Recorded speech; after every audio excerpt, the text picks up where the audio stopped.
কন্যাশ্রী প্রকল্পের টাকা আত্মসাৎ করার অভিযোগ উঠেছে স্কুলের সহকারী প্রধান শিক্ষকের বিরুদ্ধে।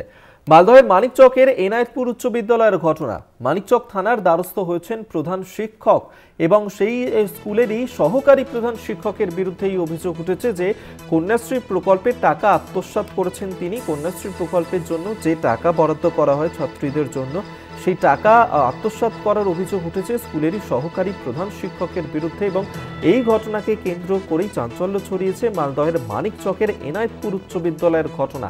ইতিমধ্যেই স্কুলের প্রধান শিক্ষক তিনি মানিকচক থানার দ্বারস্থ হয়েছেন। এই সংক্রান্ত বিষয় নিয়ে ইতিমধ্যেই তদন্ত শুরু করেছে পুলিশ।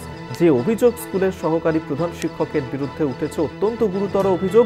কন্যাশ্রী প্রকল্পের টাকা আত্মসাৎ করেছেন এমনই অভিযোগ উঠেছে স্কুলের সহকারী প্রধান শিক্ষকের বিরুদ্ধে এবং এই ঘটনায় যাতে সঠিক তদন্ত করা হয় তার বিরুদ্ধে অভিযোগও জানানো হয়েছে থানাতে। মানিকচক থানাতে অভিযোগ জানিয়েছেন স্কুলেরই প্রধান শিক্ষক। মালদার মানিকচকের এনায়েতপুর উচ্চ বিদ্যালয়ের এই ঘটনা, সেখানেই কন্যাশ্রী প্রকল্পের টাকা আত্মসাৎ করা হয়েছে বলেই অভিযোগ উঠেছে স্কুলের সহকারী প্রধান শিক্ষকের বিরুদ্ধে। আপনাদেরকে আরো একবার জানিয়ে রাখবো, কন্যাশ্রী প্রকল্পের টাকা আত্মসাৎ করার অভিযোগ উঠল স্কুলের সহকারী প্রধান শিক্ষকের বিরুদ্ধে। মালদহের মানিকচকের এনায়েতপুর উচ্চ বিদ্যালয়ের ঘটনা। মানিকচক থানার দ্বারস্থ হয়েছেন প্রধান শিক্ষক।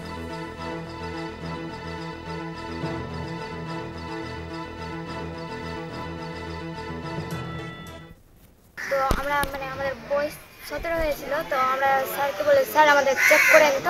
তো স্যার চেক করেছে, তো আমাদের 2021 সালে টাকা উঠে নিয়েছে। কতজনের হয়েছে এরকম? 12-13 জন। কোন স্কুলের ছাত্রী তোমরা? Enayetpur high school. আমাদের যে K2 এর টাকা পাবো ওটা আমাদের ফেক অ্যাকাউন্ট করে তোলা হয়ে গেছে। কে তুলেছে? এটা তো আমরা হেড স্যার যাচাই করেছিলেন, তো ওটাতে নাম দেখালো সুনন্দ স্যারের। কিভাবে জানতে পারলে তোমাদের টাকা উঠে গেছে?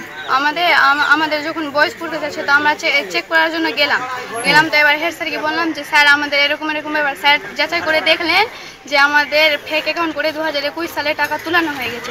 আমি 2019 সালের জুলাই মাসে হেডমাস্টার হিসেবে এখানে জয়েন করি।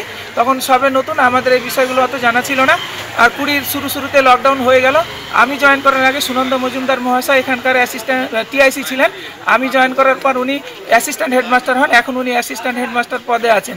উনি 2022-এর মাঝামাঝি পর্যন্ত কিন্তু সমস্ত স্কলারশিপ এবং কন্যাশ্রী পোর্টালের নোডাল টিচার এবং দায়িত্বে ছিলেন।